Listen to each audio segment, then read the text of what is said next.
I once saw someone I knew buy a luxury electric car right after getting a big raise. Just a few months later, he had to delay fixing his house because he didn't have enough cash. It sounds funny, but it's actually a perfect example of how money goes wrong. Making more money does not automatically make you richer. When done incorrectly, it just makes cash flow through your hands faster. What truly matters isn't your salary. It's the gap between what you earn and what you spend. I call this your financial buffer. If you earn $50,000 and live on $40,000, you create a $10,000 buffer. That's the fuel for financial freedom. But if someone earns $200,000 and spends it all, their buffer is zero. High income, zero progress. Most people miss this because spending naturally expands with income. You get a raise, you upgrade your phone. You get promoted, you move to a nicer apartment. You get a bonus, you treat yourself. This isn't a moral failure, it's human psychology.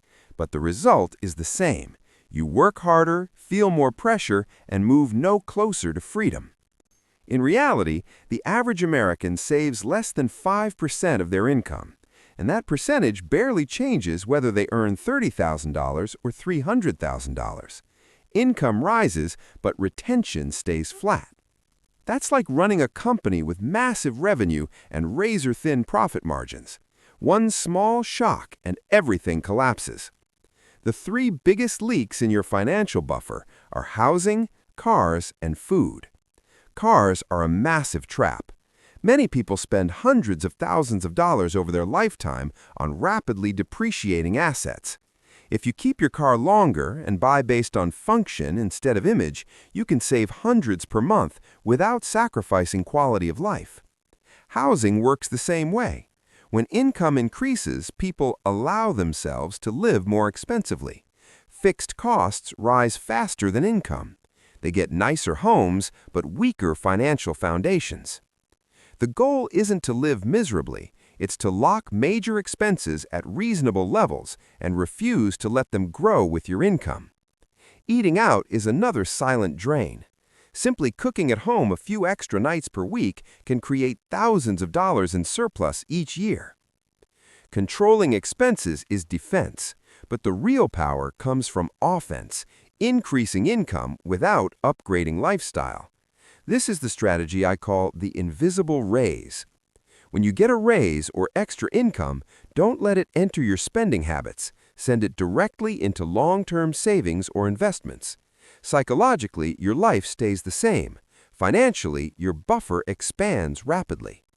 For example, if you're saving $6,000 per year and then increase your income by $10,000 without changing your lifestyle, your buffer jumps to $16,000. Nearly triple the wealth-building speed without sacrificing comfort. The most dangerous mistake is reward spending. Big purchases don't just cost money, they reset your lifestyle baseline. And once that baseline rises, it rarely comes back down. Your buffer shouldn't sit idle. It must be deployed into income-producing assets, index funds, real estate, or businesses. When money starts generating money, exponential growth begins. More importantly, your buffer determines your financial freedom number.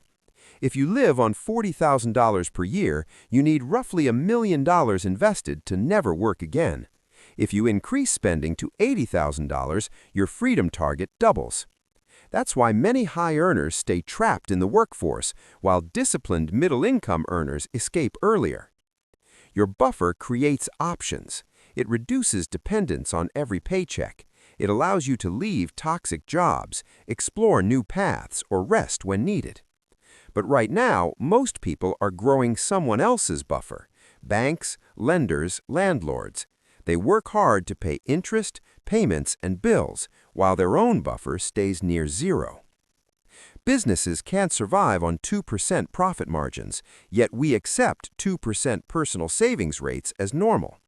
If you want change, you must accept looking less wealthy in the short term. Fewer upgrades, less showing off. In exchange, you gain more freedom long term. Here's something simple you can do today. Take last month's after-tax income and subtract your total spending. The remaining number is your buffer. If it's too small, you have two options: earn more or cut one major expense. Pick one and commit to it for 90 days. Every dollar you keep in your buffer isn't just money, it's time you're buying back for yourself. And time is the only resource you can never earn more of.